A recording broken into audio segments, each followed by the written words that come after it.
മുതലപ്പുഴയിൽ അനിശ്ചിതകാല സമരം തുടരാൻ സംയുക്ത സമരസമിതി തീരുമാനം. കൂടുതൽ ഡ്രഡ്ജറുകൾ എത്തിച്ച് മണൽക്കൂനകൾ നീക്കം ചെയ്താൽ മാത്രമേ പൊഴി മുറിക്കാൻ അനുവദിക്കൂ എന്നാണ് സമരസമിതിയുടെ നിലപാട്. വിഷയത്തിൽ സർക്കാരിനെതിരെ ആരോപണം കടുപ്പിക്കുകയാണ് പ്രതിപക്ഷം. മുതലപ്പുഴയിൽ മത്സ്യബന്ധനം നിലച്ചിട്ട് 12 ദിവസങ്ങൾ പിന്നിടുമ്പോഴാണ് സമരം ശക്തമാക്കാൻ സംയുക്ത സമരസമിതിയുടെ തീരുമാനം.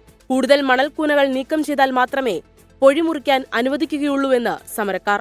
ആ മണൽക്കൂനകൾ മാറ്റാത്ത പക്ഷം പൊഴി മുറിച്ചാൽ ഇത്രയും മണൽ വലിച്ചുകൊണ്ടുവന്ന് 10-15 മിനിറ്റിനുള്ളിൽ ഇവിടെ വയ്ക്കുകയും പൊഴി വീണ്ടും മൂടുന്ന ഒരവസ്ഥയിലുണ്ട്. ഇപ്പോൾ നിലവിൽ അവിടെ പ്രവർത്തിച്ചുകൊണ്ടിരിക്കുന്നത് 2 JCB ആണ്. ഈ 2 JCB ഒരിക്കലും പര്യാപ്തമല്ല.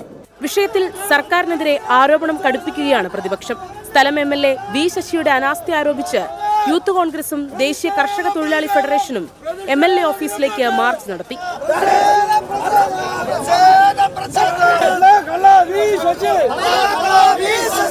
എന്നാൽ പൊഴി മുറിക്കണമെന്ന നിലപാടിൽ തുടരുകയാണ് സർക്കാർ. സമാധാനപരമായി പ്രശ്നം പരിഹരിക്കാനാണ് താൽപര്യമെന്നും ഏറ്റുമുട്ടലിന് സർക്കാർ ഇല്ലെന്നും മന്ത്രി വി ശിവൻകുട്ടി പ്രതികരിച്ചു. 24 തിരുവനന്തപുരം.